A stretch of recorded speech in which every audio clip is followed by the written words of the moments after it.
بسم الله الرحمن الرحيم الحمد لله والصلاة والسلام على رسول الله. السلام عليكم ورحمة الله وبركاته. ومركلة إي برنامج كيني أركتي وراه waxaana maanta ku faaqidi doonaa hadduu ilaah yiraahdo mowduuc aad u muhiim ah dabana socda kii shalay aan ka hadalnay ee ku saabsiisnaa waxbarashada iyo aqoonta. wuxuu mowduuceena maanta ku saabsiisan yahay il ka mid ah ilaha aqoonta iyo mid ka mid ah waxyaabaha laga helo aqoonta, waxyaabaha ugu baahsan uguna caansan taasoo ah wax akhriska faa'iidooyinkiisa aad ay u tiro badan yihiin, waxaana aad u yar in la koobo ama aan isku dayno inaan soo koobno faa'iidooyinka akhriska, maadaama akhrisku yahay wax bulshooyinka ay ku horumaraan, dhaqamada ay ku kobcaan, dadyowga ay ku ilbaxaan, wadamada ay ku horumaraan, ayuu akhriska faa'iidooyinkiisa uusan ahayn waxaan la soo koobi karin. akhriska waxaa noogu filan faa'iido inuu leeyahay iyo sida uu muhiim ugu yahay bulsho ahaan iyo shakhsi ahaanba, sida uu ilaahay subxaana wa tacaala ugu bilaabay inuu u doortay aayaddii koowaad ee waxyiga lagu soo dejiyey, aayaddii koowaad ee bedelaysay dunidan mugdiga la celcelaysay, mugdiga jahliga iyo mugdiga badownimada iyo mugdiga aqoon la'aanta iyo mugdiga iscunitaanka iyo maaragtay isdilka,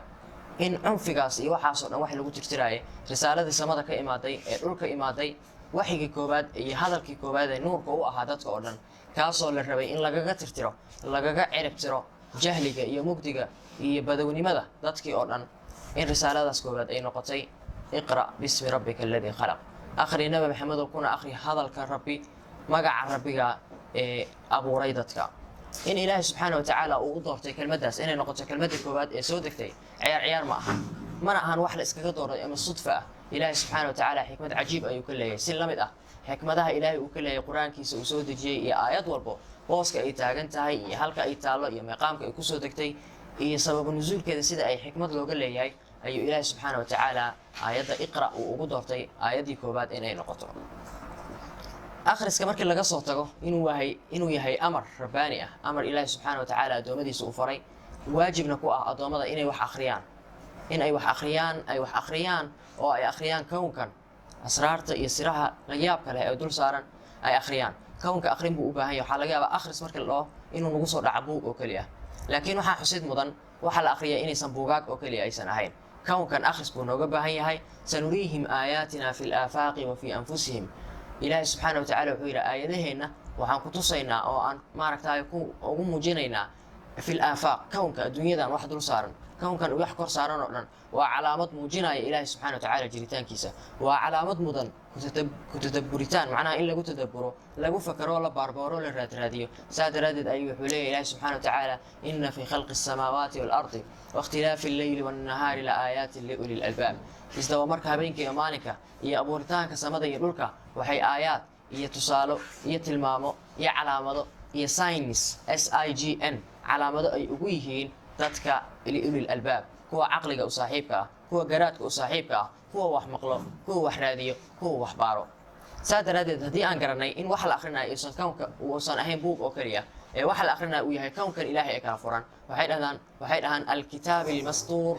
waalkitaabi almaftuux, kitaabka kala furan iyo kitaabka sadraysan oo lagala jeedo kitaabka qur-aanka kariimka iyo kitaabka kala furan oo ah kownkan. cid kaa hor istaagi karta ma lahan, ha fiirin cid ku dhahaysa ma lahan, waa kown kala furan. ilaahay subxaana wa tacaala wuxuu u kala furay iyo xikmadda uu ka leeyahay waa inaan ku tadabburno fiirino. wa fii anfusihim, nafafyaalkoodana inay fiiriyaan. mashiintan cajiibka ee bini aadanka the incredible machine bay ku tilmaamaan, mashiintan la yaabka leh ee aan istaagga lahayn, kala joogsiga lahayn, sida u shaqaynaysa inay fiiriyaan, waxaa waaye calaamad baa ku sugan. kownkan waxaa waaye aalaadka iyo waxyaabaha dul saaran oo dhan sidoo kale iyo abuurka ilaahay waxay mudan yihiin ku tadabburitaan bay mudan yihin. saa darteed ilahay wuxuu yidhi afalaa yanduruuna ila alibili kayfa khuliqat, miyaynan fiirinaynin geela sida loo abuuray, wa ila asamaa'i kayfa ruficat, samada sida loo koryeelay, wa ila alardi kayfa sutixat, sida dhulka loo fidiyey, wa ila aljibaali kayfa nusibat, buuraha sida loo taagay oo loo ribdhayey oo dhulka loogu celiyey, miyaysan fiirinaynin. kownkaas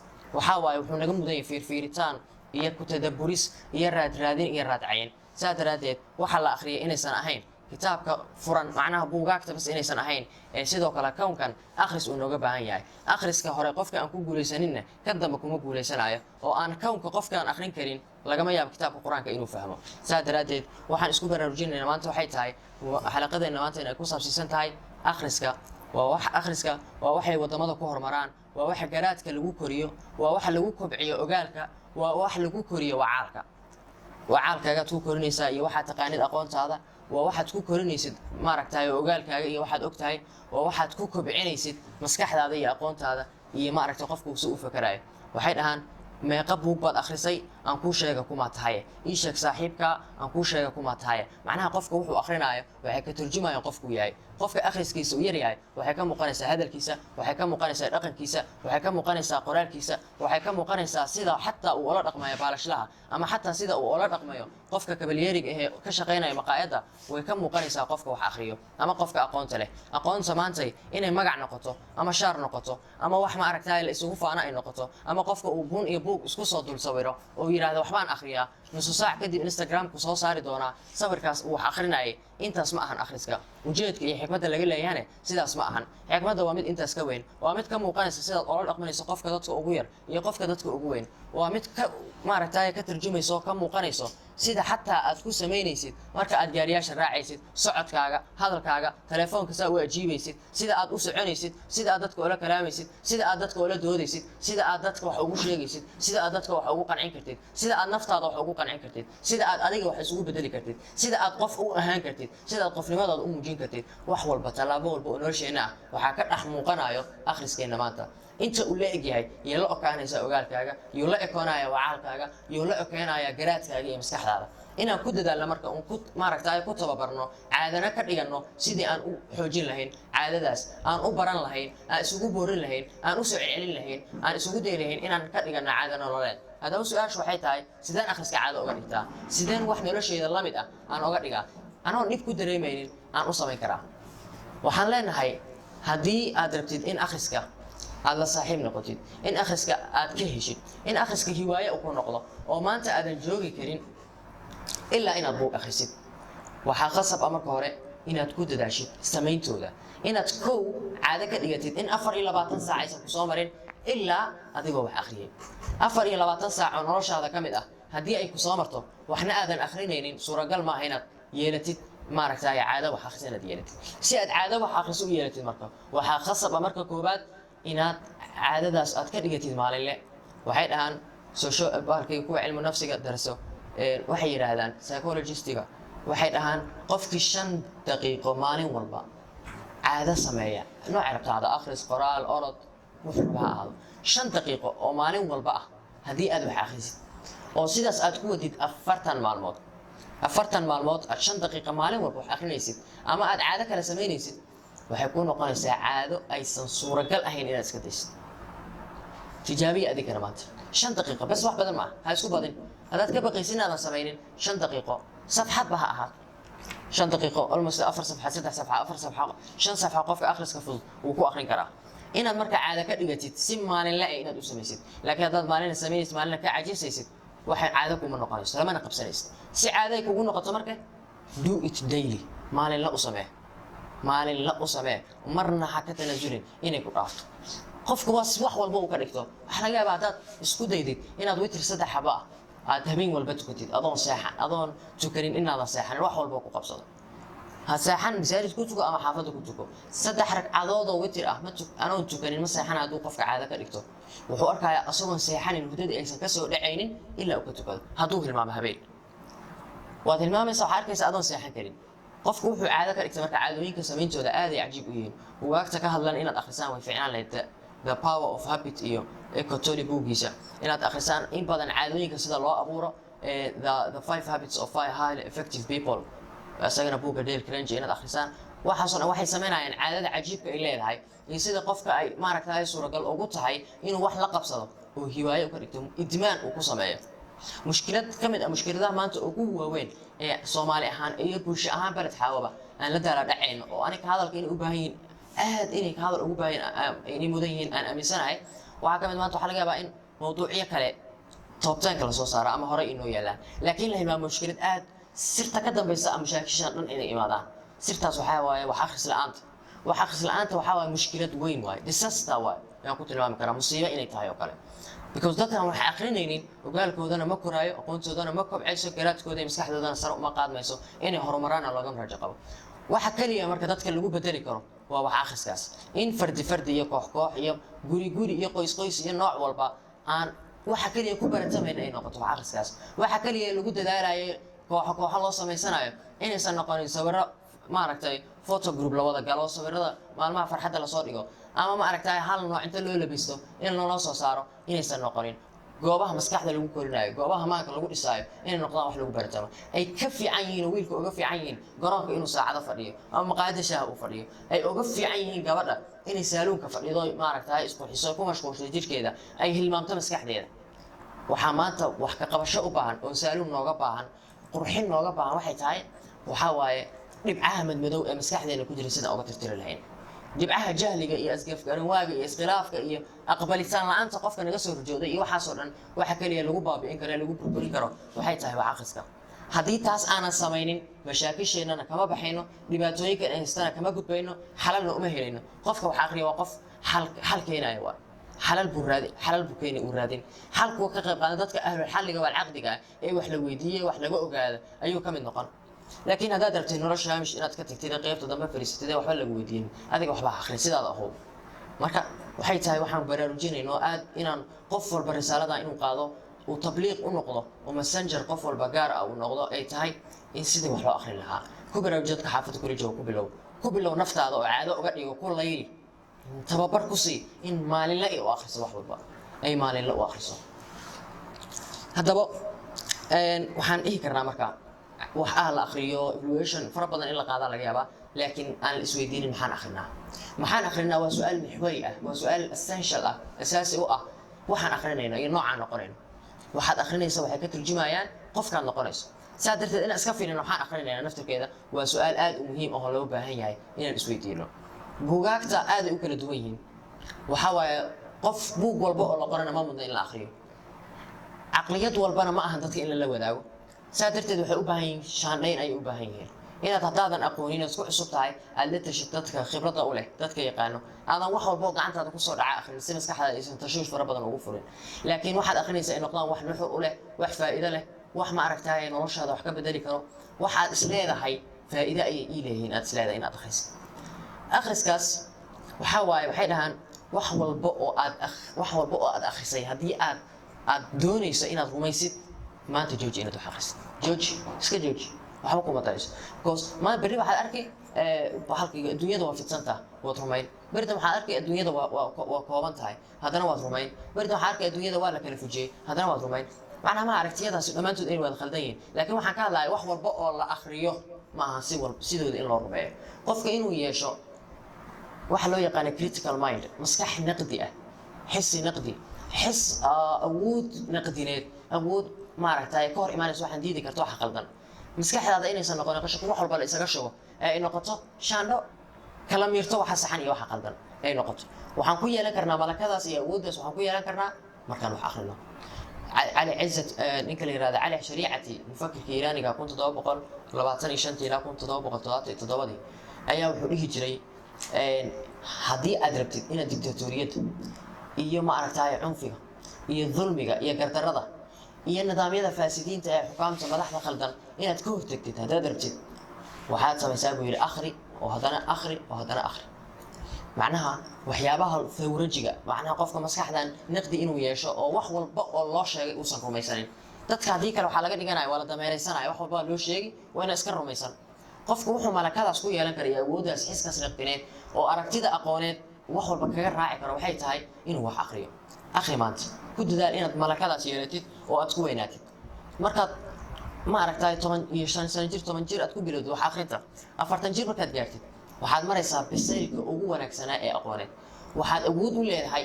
inaad mowduuc walba taqriiban aad ka hadashid yaad awood u yeelanaysaa laakiin fiiri qofka wax kale ku mashquulsan 40 jirka ciyaaryahanka muxuu qabtaa waa retire ciyaarta laga fariisiyaa soo footi meesha ku gaar ciyaarta laga fariisiyaa ma ciyaari karo laakiin 40 ka akhriyaha ka waran 40 sano wax soo akhrinayo ka waran intuu wax xulin karaa intuu wax bedeli karaa waa waxa mustashaariinta ugu waaweyn waa maanta dadkaas noocaas ah dadka ugu waaweyn ee lala tashto waa muassasaadka la tashto ashkhaasta la tashto shirkadaha waaweyn la tashto institutionada waxbarashada la tashto waxaa la tashto kayaanada dawliga ah la tashto waxaasoo dhan waxay tahay qofka waxaa laga yaabaa maanta buug baad akhrisay waxba kama fahmin kama faa'iidin inaad istaagid waxa waa nin oday ah oo sheekh ah su'aashaas kale wiilka ardaygiisa uu weydiiyay markaas wuxuu ku yiri timir xabad timir uu soo bixiyay markaasuu siiyey cun buu yidhi wuu cunay wuxuu yahay ma buuratay maya maxaa u buuran weyda wuxuu yidhi timirtaan markaan cunay halkan xabo jirkayga u kala qaybsantay qayb dhiigay raacday qayb waxaa waaye waxay waste productiga gashay musqushaan aadiyey qayb waxaa waaye waxbay ii tartay protein bay isiisay qayb vitaminka gashay haddaba wuxuu yidhi dhegayso markaad buug akhrisid ama oraah aad dhegaysatid waxaa waaye sidaas oo kale waa hal mar inay wax isaga kaa bedelaan suuragal maaha laakiin meelo kala duwan oo mugdiga uu hareeyo maskaxdaada ka mid ah yay iftiin siinaysaa ilays bay siinaysaa meelo kala duwan oo maskaxdaada ka mid ah yay caqliga u soo celinaysaa meelo kala duwan oo maskaxdaada ka mid ah yay waxay siinaysaa iftiin iyo toosh ay wax ku siibsan karto haddaba marka waxaan leenahay inaad maalin buug aad akhrisid aqoon-yahan haddaad rabto inaad ku noqotid anta bitaxlam iyo dreaming waad riyoonaysaa waxaad u baahan tahay buugaag fara badan inaad akhrisid waxaad u baahan tahay inaad boqolaal bal kumanaan aad akhrisid si malaka awood aqooneed aad u yeelatid kayd aqooneed aad u yeelatid ma rabna bas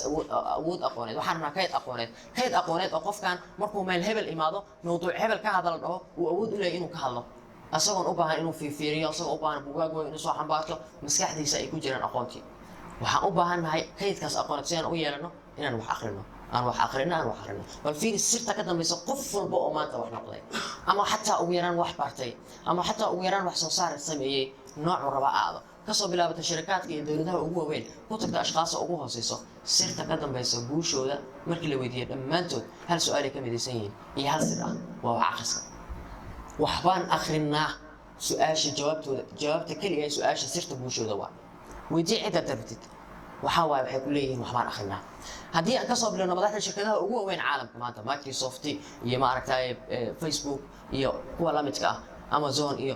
dadka madaxda ka ah Bill Gates iyo Microsoft iskala waa dadka dunka ugu taajirsan oo ku jira madaxdooda wuxuuna leeyahay noloshayda 24 saac 3 saacadood oo kamid ah ayaan wax akhriyaa xukuumaya oo maamulaya shirkadda maaragtay dunida ugu wax soo saarka badan ugu maaragtay dhaqaalaha badan nin maamulaya haddana 3 saacadood oo noloshiisa kamid ah u qorsheynaya maalin walba inuu wax akhriyo wax yar ma aha aniga iyo adiga markii intaan joognaa oo waxba aan qabanaynin macnaha waxaan kala jeedaa shirkad noocaas oo kale aanan maamulayn si walba mashquul aan u nahay waxaan u baahannahay inaan wax akhrino inay caadano noqoto sidaa darteed Bill Gates wuxuu leeyahay maya in review buuggiisa wuxuu leeyahay 3 waxyaabood markaad wax akhrinaysa ka ag dhawaadaan macnaha maskaxda ku hayso kow waxay tahay waa inaad qabsatid 3dan xikmado maaragtay 3dan tips wadooyin wuxuu leeyahay kow waa in markaad buug aad akhrinaysid aad qalin wadataa oo aad ku qortaa aad ku qoraysid faa'iidooyinka aad ka helaysid waxbaad faa'iiday cusub wax maamaha cusub aad aragtay oraah cajiib oo gelisay buug magacii wax cusub write it down qoro qalinkaadu ka fogaan midda labaad waxay tahay buug aad bilowday ha ka tagin ilaa aad dhamaysid maanta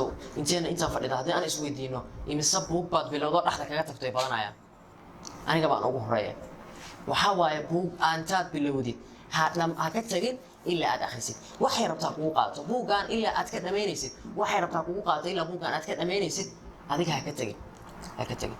nooca rabtaa kugu qaato waxa marka uu leeyahay Bill Gates waxaad ku dadaashaa buug aad bilowday ilaa aad ka dhamaynaysid inaadan ka tagin maxaan ka faa'iidaynaa haddii sidaas ay dhacdo waxaan ka faa'iidaynaa kow in aan malakada sabarka awoodda macnaha dulqaadka ah ee aan ugu dulqaadanayno inaan maaragtay dulqaad ugu yeelano inaan wax akhrino ay badanayso waxaan kaloo ka faa'iidaynaa inaan dooranno buugaagta aan akhrinayna hadda kadib wixii ka dambeeya aan ku dooranno maaragtay buugaag xul ah buugaag wanaagsan buugaag aan tayadooda soo baarnay inaan maaragtay aan dooranno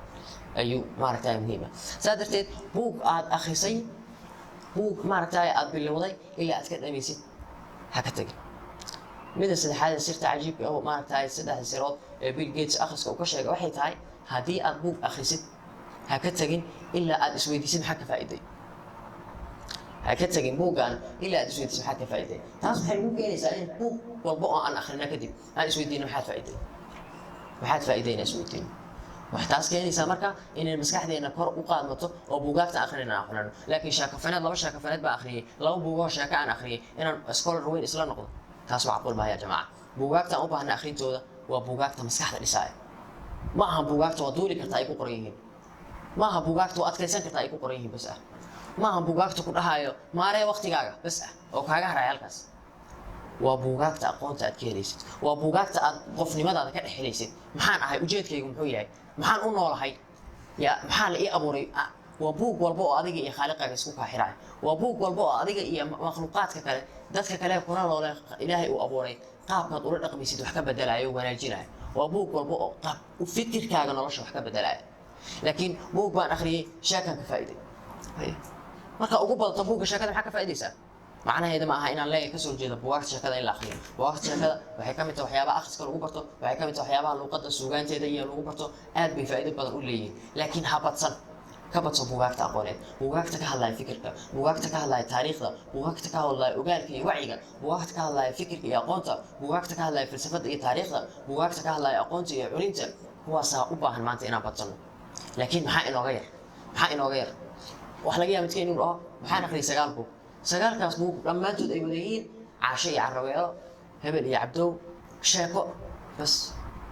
maxaa soo raaco naftaada boodboodsi waad rumayn kartaa bas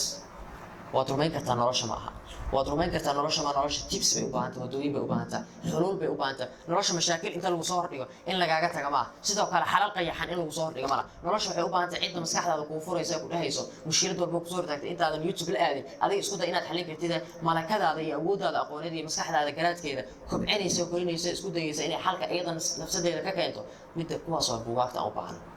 waxaan marka isula dardaarmay waxay tahay buugaagta aan akhrinayno ha tira bataan laakiin ha taya bataan ha tira yaraadaan hadday rabaan laakiin tayadooda ha wanaagsanaadaan hal buug oo wanaagsan ood akhrisid waxay ka fiican yihiin 10 buug inaad bishii akhrisid oo aadan waxba ka faa'iidin caado ka waran marka maanta haddaan samaysano oo qof walba uu yidhaahdo laga bilaabo maanta toddobaadkiiba hal buug bismillaah waad mashquul badan tahay bishiiba hal buug buugga mutawasit alxajmiga ee dhexdhexaadka waa 250 ilaa 400 inta badan 250 ilaa 400 ka waran marka maanta haddii aan bilowno ee buugaagtaas aan akhrino si maalinle waxaa kaga tagin isbuucii meeqaad ku dhammayn kartaa ogow markaas laakiin maalintii ilaahayow hal daqiiqaba ha noqoto isku day inaad xarsid Bill Gates wuxuu leeyahay nolosheeda 3 saacadood yaan maalin walba wax ka akhriyaa aniga iyo adiga marka meeqaan qorshaysan meeqaan akhrinaa meeqa saacadood oo 24 saacadood ka mid ah waxaad caado kaga dhigi kartaa waxa inaad markaad seexanaysid gogoshaada maskaxdaada ay rumaysan tahay inaysan seexanaynin oo hurdo aysan ka soo dhacaynin ilaa ay injaaska samayso wax qabadkaas ilaa ay samayso laakiin achievement ba malihi markaas aad buug aad dhamaysid wallahi waxaad dareemaysaa inaad achievement samaysay injaas in la qabatay wax aad xaqiijisay dhammaanteen marka aan wada tijaabinaa laxdadaas aan buug ku dhammaynayno aan wax ku badinayno aan aqoonteena maskaxdeena ku ballaarinayno waxaan wax akrinaynaa maskaxdeena inaan ballaarino maskaxdeena aan kobcino garaadkeena ogaalkeena aan kordhino aan ballaarino ma aragtaay ogaalkeena iyo maskaxdeena iyo aqoonteena inaan ballaarino wax ka qarsoon inaad ogaatid aqoon aadan horay u aqoonin inaad baratid dad aadan la noolaanin caqliyadood inaad fahamtid qofka wax akhriya waxaa la yidhi caqligiisa bas kuma socdo ee wuxuu ku socdaa caqliga asaga iyo falaasife iyo mufakiriin iyo cuqaal dad kale oo dhintay mar hore caqliyadood yuu ku socdaa oo ku fikiraya oo fiirinaya because kuwaasuu arkay kuwaasuu akhriyay kuwaasuu wax ka fahmay kuwaasuu bartay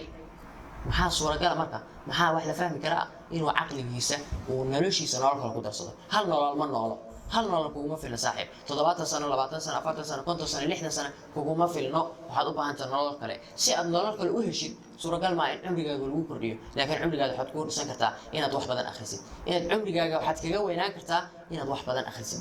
ka waran marka maanta haddii aan bilowno go'aansano inaan cumrigeena ka weynaan da'deena aan ka weynaan meeqa sano jir baa tahay 20 sano jir 200 buug akhriyay wacyigiisa intuu leegi waa wacyiga 50 jir saa darteed John Bernanke wuxuu leeyahay qoraagii adiibkii ruushka ahaa wuxuu yiri in 20 jir wacyigiisa nudji uu leeyahay da'da kuma xirna macnaha da'da kuma xirno wax qabadkaaga iyo qofnimadaada iyo kuma xirno caqligaaga iyo garaadkaaga 20 sano jir waxaan arkaynaa wax badan yaqaano wax badan og because wax badan buu akhriyay iyo 40 jir iyo 60 jir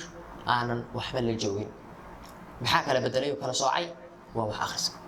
haddii marka nolosheena maanta aan ka bilowno ka waran oo aan idhaahno hal nolol laguma filno 2 nololood baan rabnaa aan wax badan akhrino wax yar waxaan hadaaya sheegay in wax walba oo la akhriyo aan la rumaysanin waxaa halkaas ku jira wax la yidhaahdo critical reading ama akhris alqiraa'a naqdiya akhriska naqdiga ah critical reading ama akhriska naqdiga waxay tahay qofku inuu wax u akhriyo waa la akhriyaa ma ahane qofka inuu wax uu akhriyo waxaan ku qoran buugga dhammaantood ma rumaynayo because dhammaantood ma saxno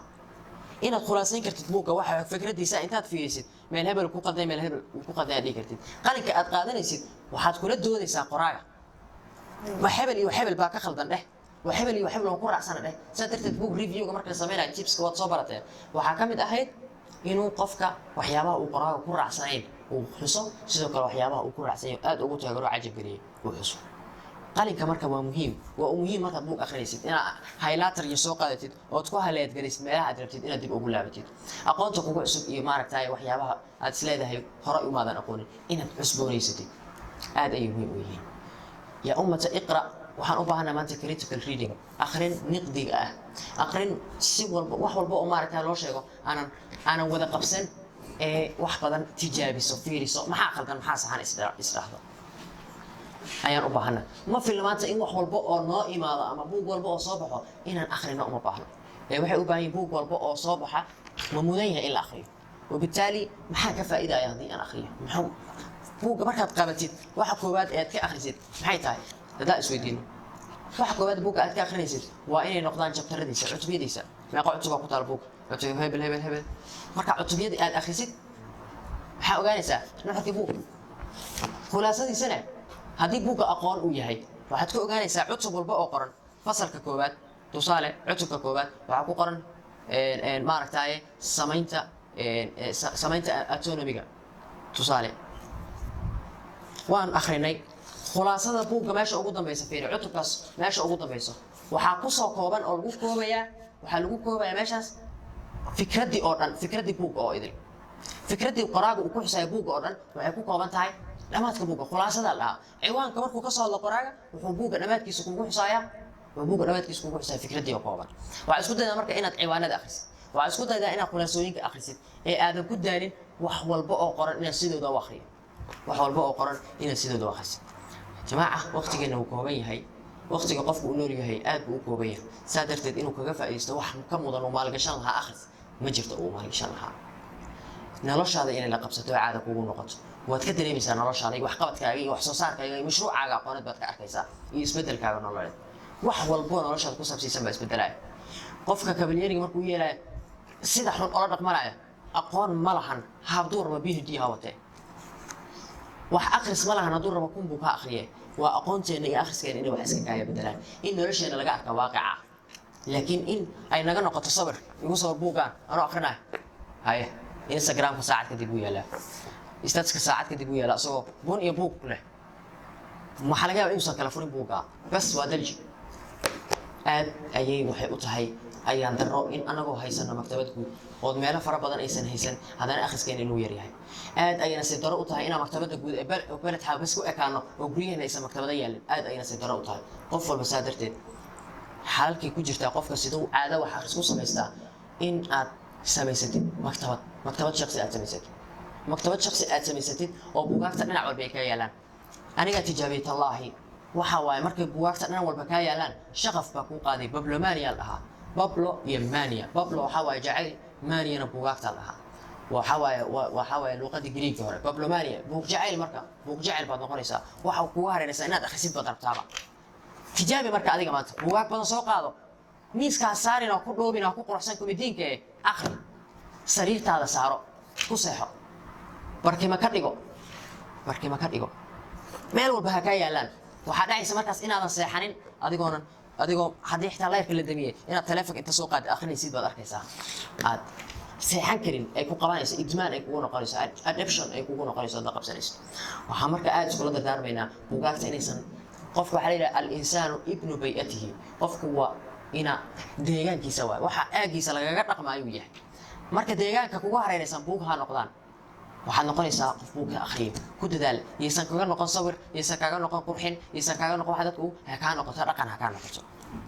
waxaan dhigi karnaa wadooyinka cusub ilaahay mahadiis waxa leeyahay teknoolajiyad weyn iyo ma aragtaa ilbaxnimo cusub iyo xadaarad weyn taasoo sahashay akhriskii maanta uma baahnid in aad ma aragtaa buug walba oo aad maskaxdaada ku soo dhawaad heli kartaa maanta buug aad waayaysa malaha because buugii aad ku weydid asagoo caad aad ku weydid waxaad ku helaysaa soft copy telefoonka aad computerka aad ka shuban kartaa oo akhrin kartaa dhibaatooyin baa lahaadaan laakiin way dhaantaa wax akhrin lahaan in taleefankaaga indhaha aad ku beeshid adigoo tiktok daawanaya waxay ka fiican tahay inaad buugaagta leyrkooda iyo iftiinka maskaxda aad buugsaad u fiirinaysid inaad indhaha ku beeshid oo muraayado waaweyn aad u xiratid yaa kuu dhaantay inaad tiktok indhaha ku beeshid kaagana faa'iido badan bilaahi calaykum maanta intaan akhrinayno iyo oqoonteena iyo ogaalkeena iyo maskaxdeena iyo waayo-aragnimadeena iyo ogaalkeena iyo kobciskeena iyo isbedelkeena iyo xataa wax soo saarkeena uu noqon doonaa qof walba marka ha badsada ama ha yaraysto inta aad wax akhrinaysid hababka cusub iyo tipska wadooyinka cusub tallaabooyinka cusub ee ilbaxnimada ay maaragtay teknolojiyadda noo keentay ee noo sahlaysa waxaa ka mid ah waxa loo yaqaano audio book buugaagta maqalka ah imisa buug baa buugaag maqal ah dhegaysatay oo buugaagtaas ku dhammaysatay buugaagta bas maa kuwa la akhriyo waa sax inaad caado fiican ka dhigatid inaad buugaagta akhrisid oo kuu noqdaan caado inaad wax akhrisid laakiin fursado waxaa jirto tusaale meel baad fadhidaa waxbaad sugaysaan buug buu ku ag yaallo taleefkaada kala fur play store-ka fur waxaad la soo degtaa storytel waxaad la soo degtaa storytel waa app ku jiro app store-ka oo loogu talagalay buugaagta maqalka ah storytel baa lahaa storytel storytel wuxuu noo sahlayaa buugaagta maqalka inaad ka helno luuqadda rabaan aadaan luuqaddaad saaranaysa oo soo dooranaysa buugaagtaad la soo degaysaa waad maqlaysaa marka earphone-kaaga xiro adoo ciyaaraya adoo jiimka ciyaaraya adoo kubadda ciyaaraya samaacadda dhagaha gasho simple soco waqtigaaga waad ka faa'iidaysata sax maanta markaan taagannahay baabuuryada waxaa waaye waxaad sugaysaa cunto waxaad sugaysaa gaari waxaad sugaysaa saaxiib waqtiyadaas aad bay macno darrona ugu dhaafaan qofkeena ugu fiican iyo taleefanka soo qaado markaasuu fiirsadaa ka waran haddii aan fikraddaas ku bedelno inaad buug aad dhigatid meel kuu dhow oo mar walba oo fursad aad noocaas oo kale aad heshid aad akhrisid inta hadda aan sugaynaa cashirka aad buug soo qaadatay aad sii akhrisid meel baad ku istaagtay laab alaafu markii laga baxadana sii bilaabo caado inay noo noqoto gaariga intaan sugayno waqti badan buu noo qaataa bajaarta aad sugaysa saaxiibka aad sugaysa oo ku balamiya laakiin ka waran saacadaas iyo waqtiyadaas daqiiqadaas haddii aan kaga faa'iidaysan inaan wax akhrino ogaalkeena iyo maskaxdeena iyo garaadkeena uu kobci lahaa aad ayuu u badan lahaa waxaa waaye marka in fursad walba aan kaga faa'iidaysan inaan wax akhrino buugaagta electronic aad akhrisid hadaad soft aad hard copy hadaad ku weyda soft aad ku akhrisid inaad audio book aad dhegaysatid oo buugaagta aad dhegaysatid wax soo saarka kale ee loo baahan yahay buugaagta akhriskooda inuusan nooga ekaanin waxay tahay waxa loo yaqaano book review buugaagta aad akhrisay waa inaad wax ku soo celisaa dadka buugaagta aad akhrisay waa inaadan ku ekaanina aad review ka samayn kartid aad gorfayn ka samayn kartid aad dhihi kartid buug hebel waa hebel iyo hebel ku fiican waa hebel iyo hebel ku xun yahay saan iyo saan ku arkay waxa waaye waa hebelkaas waa uu ku gaabiyay saan iyo saan waa inaad dhihi kartid waxaa aad u muhiim ah marka waxa loo yaqaano book review inaad tipskaas barano aan la socono oo aan ogaano oo qof walba uu ku dadaalo sida buugaagta naftiisa uu ugu bari lahaa bas ma ahane dadka kalena sida uu gaarsiin lahaa حس نقد إلى ديانتي أو قراءة تكون قبسين كرتي وحبل وحبل وكوكل ديانتي كرتي حس نقد إلى ديانتي كرتي أو وحول بقى قرن آذن رومانيين حس نقد إلى ديانتي كرتي أو وحول بقى قرن سيدو آذن أورد عينين نقدين كرتي دو تيدي كرتي دو تريبي كرتي دو دي كرتي مايا waxay taas nooga baahan tahay malaka awood aqooneed inaan yeelano laakiin awood aqooneed anagoo yeelanin suuragal ma inaan wax naqdino wax naqdinta waxay leedahay tirar sirarkeedu waxaa ka mid ah qofka mawduucan uu naqdinayo aqoon mu leeyahay ma u leedahay aqoon موضوع عن كور إيمانه يدور يوليه هاي قراءة سخر ذنب وقاه لي أقول مولاه ما تقنع الله وحيت هاي ما كان وح نقدين يصير إن شخصي أتكفوجات دويرستي أتكفوجات نقدين توصل شخص إن دويرتي أتكفوجات قف إن دوفتي أتكفوجات إطارك إن دويرتي معناها نحك إن دويرتي إن أتكهذا شيء فكرة ديسيت إن أتكهذا شيء لجناها لجاجة ديسيت وأنا كهذا إن أتكهذا شيء قفك حلاية وح وكهلاي aad weerartid eedan qofka ka hadlay shakhsiyadiisa personalkiisa aad ka hadlay waxay nooga baahan tahay naqdinta marka critical reading-ka la sameeyo waxay nooga baahan tahay qofka inuu istiicaab haysto uu nuxurkii guud uu haysto oo uu la socdo haddii intaas aysan jirin waxba ma naqdin kartid waxna ha naqdinba waxba ha naqdin haddii awoodahaas aysan ku dhamaystirnayn waxba ha naqdin haddii mawduuc aad naqdinaysid aadan aqoonin in ka badan qofka ka hadlaya intuu yaqaano ama ugu yaraan fikrad fiican aadan ka haysanin laakiin waxbaan arkay waa iskaga hadlay waxaa laga yaabaa qofka inuu saacado kusoo daalaya habeenimo soo jooday adigana daqiiqado kooban inaad ku burbursid aad rabtid aragtidiisa suuragal ma noqonaysa marka waxaa noogala baahan yahay marka in aysan nooga ekaanin naqdiga inuusan nooga ekaan waxbaan naqdinaya bas aan barano aan ogaano oo aan ku xisaabtano waxa aan naqdinayna ma yihiin wax mudan in la naqdiyo waxaan kusoo koobayaa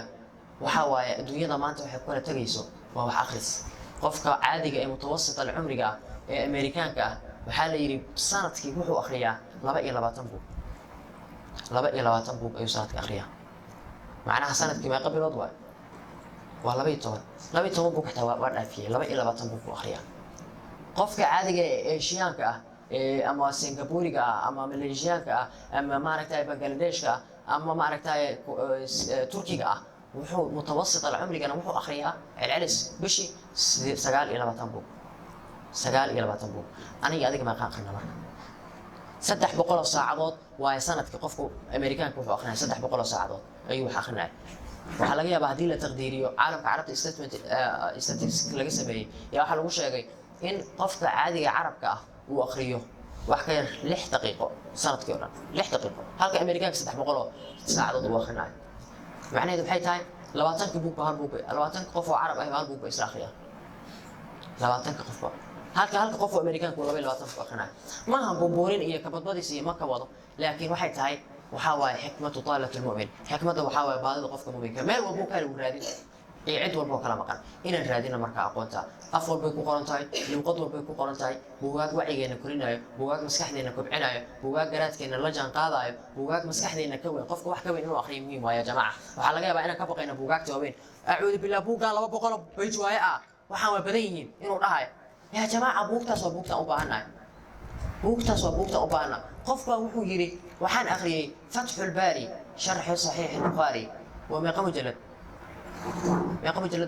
صحيح البخاري ولح طبعا كاس وحكو أخي هل بالأ وحكو أخي فتاوى ابن تيمية وابن تيمية مشروع يسي أقوانات أن أول الجمعية وحكو أخي لما بلوت وما قام مجلد صدر يلح مجلد والله ما كمد أي فارسيين أيين إندكس معناها أيين موضوعين أيين صدر يلح مجلد موافقات الشاطبية هلا بما كنت ما يقول ولح مجلد dadkaas nagama awood cajiib oo khariiqa kuma jirto ya they not magical ma ahan sixroolayaal ma ahan waxay yihiin waxay ka faa'iideysteen awoodda ku qarsooneed anagana awoodda ugu qarsoon aniga adiga maanta waa awoodda inaan soo saarno laakiin maxaan ku saari karnaa go'aan iyo maanta inaan ka bilowno saacadan meesha aan fadhino qof walba intuu akhrin lahaa inuu go'aansado challenge-gaasna waan bilaabi doonaa hadduu ilaahay yiraahdo challenge reading ama taxaddi القراءة waan bilaabi doonaa caalamka carabta waa la sameeyay Dubai 2016 baa ugu dambeysay 2018 inta corona uusan dhicin waxaa lagu sameeyay gabar waxaa qaadatay 14 sano jir ah taxaddi القراءة challenge reading